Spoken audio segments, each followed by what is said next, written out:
বৃহস্পতিবার রাতে নিজ বাড়ি থেকে গ্রেফতার হন তারাগঞ্জ ডিগ্রি কলেজের দ্বিতীয় বর্ষে পড়ুয়া মোরসালিন। শুক্রবার সকালে তাকে নিয়ে অভিযানে যায় রংপুর পুলিশের এসপি সহ অন্যান্য শীর্ষ কর্মকর্তারা। পরে নিহত যোগেশের বাড়ি থেকে উদ্ধার করা হয় একটি দা আর ডুবুরি দল পুকুর থেকে উদ্ধার করে কুড়ালের হাতল।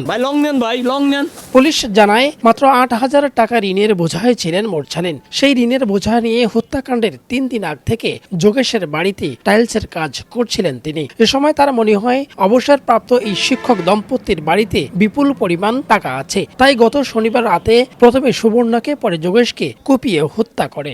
বাড়ি থেকে সে একটা কুড়াল নিয়ে আসে, কুড়াল এনে প্রথমে সুবর্ণাকে কুপিয়ে জখম করে এবং মৃত্যু হয়।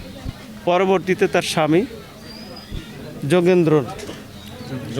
যোগেশচন্দ্র তিনাকে খুন করে। মোরসালিন পেশাদার খুনি না হলেও নিখুঁতভাবে খুন করার কারণে বাড়ি থেকে পালায়নি, তবে নিজস্ব সোর্স ব্যবহার করে তাকে ধরে ফেলে পুলিশ। খুনের পিছনে তার মূলত যে কারণ ছিল সেটা হচ্ছে সে কিছু ধার দিনা ছিল, তার ওই যে ধার দিনা পরিশোধের জন্য সে চাপে পড়ে পরিশোধ করার জন্য।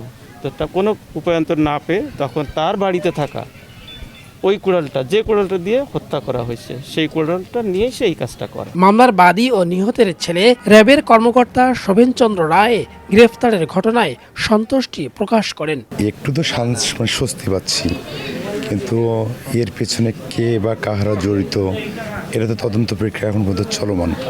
হ্যাঁ, যেহেতু আমার সিনিয়র স্যাররা আছে, তদন্তর কাজ এখনো তো শেষ হয় নাই, তদন্ত চলুক, শেষ পর্যন্ত কি রেজাল্ট আসে। রোববার তারাগঞ্জের পূর্ব রহিমাপুর নিজ বাড়িতে খুন হন বীর মুক্তিযোদ্ধা যোগেশ চন্দ্র রায় ও তার স্ত্রী সুবর্ণা রায়।